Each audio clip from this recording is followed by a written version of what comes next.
اے میرا دل تڑپ رہا ہے، میرا جل رہا ہے سینہ، یہ دوا وہی ملے گی، مجھے لے چلو مدینہ مدینہ، میرا دل تڑپ رہا ہے۔ بسم اللہ الرحمن الرحیم۔ السلام علیکم۔ میرے پاس جب میں دکاندار تھا یار روز ہی بتانا پڑ جاتا ہے، کبھی کچھ کوئی ٹائم تھا کہ میں دکاندار ہوا کرتا تھا، لوگ نئے کوئی آتے ہیں نا، پھر ان کو نہیں نہ پتا ہوتا کہ یار یہ بندہ، یہ پیر صاحب بیٹھے ہوئے ہیں یہ دکان پر کام کرتے ہیں۔ دکان ہوا کرتی تھی، اب نہیں ہے۔ تو جب میں دکاندار تھا نا، تو ایک خاتون میرے پاس آئی، یعنی کہ عمر رسیدہ ہی تھی، اس دور میں جتنی میری عمر تھی مجھ سے ہو سکتا ہے یعنی 10 12 15 سال بڑی ہوں گی۔ تو میں نے کہا جی باجی کیا دوں؟ تو کہنے لگی یہ چیزیں نکالیں۔ کچھ چیزیں انہوں نے نکالی نا بھائی، لے لی۔ میرا خیال ہے کہ اس دور میں انہوں نے تقریباً 1000 روپے کی مجھ سے شاپنگ کی۔ 1000 روپے اب بڑی دولت تھی، پرانیاں باتیں ہیں نا یار، اب نہیں ہے نا، اب بھی 1000 روپے کون سا کام ہے، لیکن چلیں اب کوئی صحت نہیں رہی، اس وقت بڑی تھی۔ اب جب وہ ساری چیزیں انہوں نے لی نا، کوئی یہ بھی نہیں کہا کہ تھوڑے سے چھوڑ دیں پیسے، نہیں، جو بنے یہ لو بھائی۔ نکلنے لگی نا تو واپس آئیں، کہنے لگی وہ فلاں ایک کوئی چیز بھی دے دے، کوئی فلاں پتہ نہیں اب نام مجھے اس چیز کو یاد نہیں کیا تھا، کوئی چند ایک محل 20 25 روپے یا 30 روپے کی تھی چیز، دے کے نا تو کہنے لگی اچھا شکریہ جی، مذاق کیا نا انہوں نے۔ میں نے کہا جب دیکھا نا واپس جا رہی ہیں تو میں نے کہا اس کے پیسے رہتے ہیں۔ کہنے لگی اتنی خریداری کی، اب 20 25 30 روپے بھی لیں گے؟ میں نے کہا باجی اب اتنی بچت نہیں ہوتی، کہ اتنے تو بچتے ہیں، تو یہی بچت آپ لے جائیں گی، پھر مجھے کیا فائدہ؟ آگے سے ایسی کہنے لگی 30 نہیں میں 100 بھی دے سکتی ہوں۔ اللہ تعالیٰ مجھ پر بڑی مہربانی کرتا ہے، اور میرا پرس آج تک کہتی ہیں خالی نہیں ہوا، آج تک غلطی سے بھی۔ ایک ہوتا ہے نا کہ مثال یہ پرس نظر آ رہا ہے، اس میں ہو سکتا ہے مٹی آ جائے، میں پیسے نکال کے مطلب اس کو صفائی کرنے کے لیے بھی خالی کر سکتا ہوں نا، کہتی ہے اتنی دیر کے لیے بھی خالی نہیں ہوتا۔ اور جب میں محسوس کرتی ہوں نا خالی ہونے لگا ہے، میرے پاس اب پیسے نہیں رہیں گے یا خرچہ زیادہ ہو گیا ہے، آمدنی مطلب 98 اور خرچہ روپیہ، وہ حساب ہے نا، تو کہتی ہے کہ ایک نام ہے اللہ کا، 500 بار پڑھ کے میں دم کرتی ہوں، ایسے اسباب لگتے ہیں جی میرے، جو میرا اللہ تعالیٰ نے مجھے کاروبار دیا ہوا ہے، جو ان کی مطلب ذریعہ معاش تھا، جو بھی ہر بندے کا ہوتا ہے، اس میں ایسی برکت پڑتی ہے۔ خواتین کے متعلق تھا، ایک دو ان کے بیوتک بھی تھا، ان کا بیوتک کہتے ہیں کیا کہتے ہیں، کپڑے شپڑے، دوسرا تیسرا سلائی، کافی بڑا یعنی کہ جگہ پیمانے پر انہوں نے رکھا ہوا تھا۔ میرا خیال ہے کہ 20 25 خواتین کو انہوں نے رکھا ہوا تھا کپڑے سلائی کے لیے، چھوٹا سا کارخانہ، اور ایک دو بیوٹی پارلر بھی تھے ان کے۔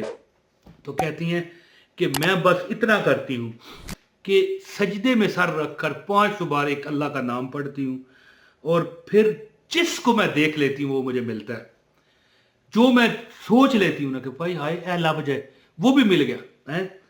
تو میں نے کہا چلے پھر بڑی مہربانی ہے، مجھے بھی پھر بتا دیں عمل، اس طرح کریں نا، یہ جو 30 روپے یا 25 روپے رہنے دیں، عمل بتا دیں۔ کہنے لگی بھائی میرے چھوٹے بھائی تو فکر نہ کر، یہ پیسے پہلے پکڑ اور اب عمل بھی لے، اور جس کو تو بتائے گا اس کو اجازت ہو جائے گی۔ ہائے ہائے ہائے، تو میں عمل آپ کو بتاتا ہوں، آپ کو اجازت ہے، بس اتنی شرط ہے، ایک لائک کر دیا کرو، آپ کی حاضری لگ جاتی ہے، مجھے پتہ لگتا ہے بھائی یہ ہماری بہن یا بھائی نے لائک کیا ہے، واہ کتنے دل والے ہیں۔ اور کمنٹ بھی کیا کریں، ایک اپنا نام شہر کا نام لکھ دیا کریں، اور چینل پر اگر نئے ہیں تو چینل بھی سبسکرائب کریں، اور یاد رکھیں کہ میرے نام کے بڑے جیلی چینل نکل آئے ہیں، میری ہی ویڈیو کو اپلوڈ کر کے اپنے چینلوں پر لگا رہے ہیں، بیک گراؤنڈ غائب کر کے، بچ کے رہنا، اس ویڈیو کا کوئی فائدہ نہیں ہے، چوری والی ویڈیو کا وظیفہ کٹ نہیں کیا کرتا۔ تو بہرحال انشاءاللہ تعالیٰ وہ باجی جی مجھے کہنے لگی کہ کبھی جیب خالی نہیں ہوگی، اور یہ آج کی بات نہیں ہے، یہ ان دوروں کی بات ہے 25 سال پہلے، جب مجھے وظائف، میں چھوٹا تھا اس وقت، تو وظائف کا بڑا شوقین ہونا شروع ہو گیا تھا، جو کوئی وظیفہ بتاتا میں تو اسے بٹھا کے مرغا بھی کھلانا پڑ جائے تو کھلا دیتا ہے۔ تو میں نے کہا کہ چلیں 30 روپے آپ کے رہتے ہیں، رہنے دیں، وظیفہ بتائیں۔ کہنے لگی 30 نہیں، یہ 60 پکڑو، ہیں ڈبل لو مجھ سے، تو کیا سمجھتا ہے کہ میں کوئی غریب ہوں؟ میں نے کہا نہیں ایسی بات نہیں ہے۔ پھر میں نے 30 لیے، میں نے کہا نہیں 30 اضافی نہ دیں، بس ٹھیک ہے۔ وظیفہ انہوں نے کیا بتایا، کہنے لگی کہ جب تمہیں محسوس ہو کہ تمہارے اخراجات بڑھ گئے ہیں اور یار اب تو پیسے تھوڑے ہو جائیں گے، ختم کبھی نہیں ہوتے، یاد رکھو ہماری بھول ہے یار، یہ کبھی بندہ کبھی ایسا وقت نہیں آتا، میں نہیں سمجھتا، باقی ہوں گے دنیا میں جن پہ گزرتی ہے وہی جانتے ہیں۔ وہ شعر ہے نا کہ جو مجھ پہ گزر گئی وہ میں ہی جانتا ہوں، دنیا تو لطف لے گی میرے واقعات میں۔ دنیا میں ہو سکتا کوئی ہو، لیکن آج تک کوئی بھوکا نہیں مرا۔ میں نہیں سمجھتا، لوگ مدد کر دیتے ہیں، تھوڑا سا باہر پھرتے ہیں نا پریشان حال، کئی لوگ ان اللہ کے نیک لوگ ان کی طرف بڑھتے ہیں، کچھ کھانا چاہیں گے آپ، ہوٹل سے کھلوا دیتے ہیں، پیسے دے دیتے ہیں۔ بہت کم چانس ہے کہ کوئی بھوکا مر جائے، بہت کم چانس، اللہ تعالیٰ نہ کرے، اللہ یہ وقت مجھ سمیت میرے بچوں سمیت آپ سمیت کسی پر نہ لائے کہ کوئی بندہ بھوکا مر جائے۔ تو یہ ہماری بھول ہوتی ہے کہ یار ہم غریب ہونے لگے ہیں، ہمارے حالات خراب ہونے لگے ہیں، نہیں، اللہ تعالیٰ نے رزق کا وعدہ کیا ہے۔ جب اللہ نے وعدہ کر دیا پھر اللہ اپنے وعدے کے خلاف نہیں کرتا، بندے کر جاتے ہیں، اللہ نہیں کرتا۔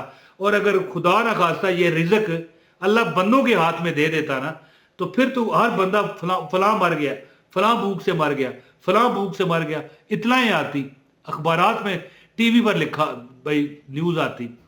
تو عمل آپ کو بتاتا ہوں، کہنے لگی کہ جب تم پریشان ہو نا، ایک اللہ کا ایک نام ہے یا ارحم الراحمین، یہ لکھا ہوا آ رہا ہے یا ارحم الراحمین۔ ایک چھوٹی سی بات سنیں کہ کوئی پریشانی ہو نا 3 بار یہ پڑھ کے دعا کیا کرو، یہ وظیفے سے ہٹ کر بتا رہا ہوں، اور جب دعا کر چکو نا تو اس سے آمین کہنے سے پہلے بھی 3 بار پڑھ لیا کرو، لیکن درود پاک بھی پڑھنا ہے اول آخر۔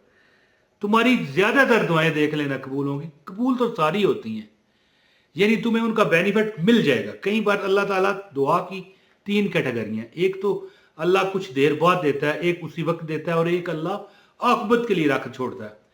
جب ہم آخرت میں جائیں گے نا تو پہاڑوں کے حساب سے نیکیاں ہمیں ملیں گی، تو پوچھیں گے یا اللہ یہ ہم نے تو کی نہیں، یہ کیسے مل گئی؟ اور اس کی وجہ سے ہماری بخشش بھی ہو گئی۔ اللہ فرمائے گا وہ عمران طیر والا وظیفہ تم نے کیا تھا نا، یہ مثال کے طور پر بتا رہا ہوں، کوئی بھی عمل ہے، دعا ہے، وظیفہ ہے، تو اس کا یہ تمہیں نہیں ملا تھا، تو نے کہا تھا یار تیرا وظیفہ کٹ نہیں کرتا، یہ پہاڑ نیکیوں کے وہ ہیں۔ تو بہرحال میں اگر آپ دعا کے اول آخر 3 بار یا ارحم الراحمین پڑھیں گے، پہلے بھی اور آخر میں اور درود پاک بھی، زیادہ تر دعائیں آپ کو اسی وقت اللہ دے گا، آپ کا زندگی میں وارے نیارے ہو جائیں گے، لوگ بھی آپ سے دعائیں کروائیں گے۔ یہ ایک کلیہ پکڑ لو۔ اور وہ باجی جی کہنے لگی کہ میں اپنے پرس پر 500 بار یا ارحم الراحمین یا ارحم الراحمین یعنی پڑھ کے دم کر دیتی ہوں، اور کوئی نہ کوئی حسب استطاعت صدقہ کر دیتی ہوں۔ یعنی وہ تو 500,000 روپیہ کرتی تھی، بڑا اللہ نے اسے عطا کیا تھا، لیکن اب اتنے پیسے بندے کے پاس ہوں نا تو وہ کیسے کرے؟ لہٰذا 5 10 20 روپے بھی آپ صدقہ کر سکتے ہو، ہفتے میں ایک بار جمعرات کر لیا کرو، تم دیکھو گے کہ اللہ تعالیٰ کی عطائیں بارش کی طرح تم پر برسیں گی۔ ٹھیک ہے، جتنی باتیں میں لوگوں کو بتاتا ہوں نا، کوئی کاش 100% نہ صحیح 2% ہی عمل کر لے تو اس کے پھر ثمرات وہ دیکھے گا۔ جی تو یہ عمل کریں، 500 بار یا ارحم الراحمین پڑھ کے اپنے پرس پر پھونک دو، انشاءاللہ کبھی خالی نہیں ہوگا۔ عمل کرتے رہا کرو، روز کر لیا کرو، کیا فرق پڑتا ہے؟ نہیں تو ہفتے بعد کر لیا کرو، 2 دن چھوڑ کے کر لیا کرو، اول روز کرو۔ 500 بار یا ارحم الراحمین کہنا کوئی یہ نہیں ہے کہ 8 گھنٹے کی ڈیوٹی ہے، اللہ معاف کرے، اس طرح عمل ہو جاتا ہے۔ بہت شکریہ، اپنے بھائی عمران طاہر کو اجازت دیں۔ السلام علیکم ورحمۃ اللہ وبرکاتہ۔